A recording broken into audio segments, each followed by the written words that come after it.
अस्सलाम वालेकुम। तो बच्चों, आज हम जो कहानी सुनने वाले हैं उसका नाम है शबनम का ताज। एक बादशाह की सिर्फ एक ही बेटी थी।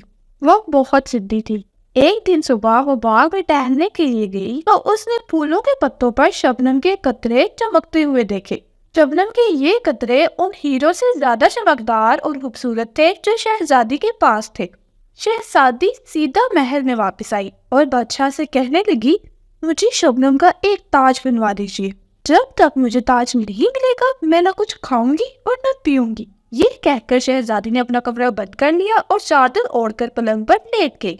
बादशाह जानता था कि शबनम के कतरों से ताज नहीं बनाया जा सकता, फिर भी उसने शहजादी की जिद पूरी करने के लिए शहर के तमाम सुनारों को बुलावा भेजा और उनसे कहा कि 3 दिन के अंदर अंदर शबनम के कतरों का ताज बना कर पेश करो, वरना तुम्हें सख्त सजा दी जाएगी।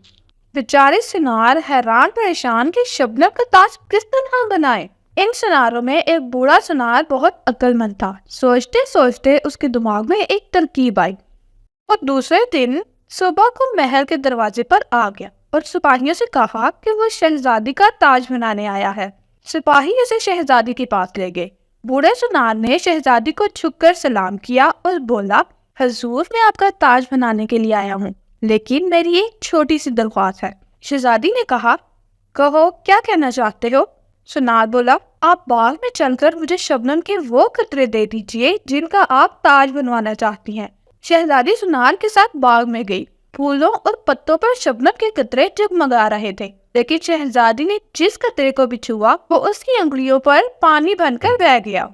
तब शहजादी ने शर्मिंदा होकर बूढ़े सुनार से माफी मांगी और अहद किया कि अब ऐसी जिद नहीं करेगी।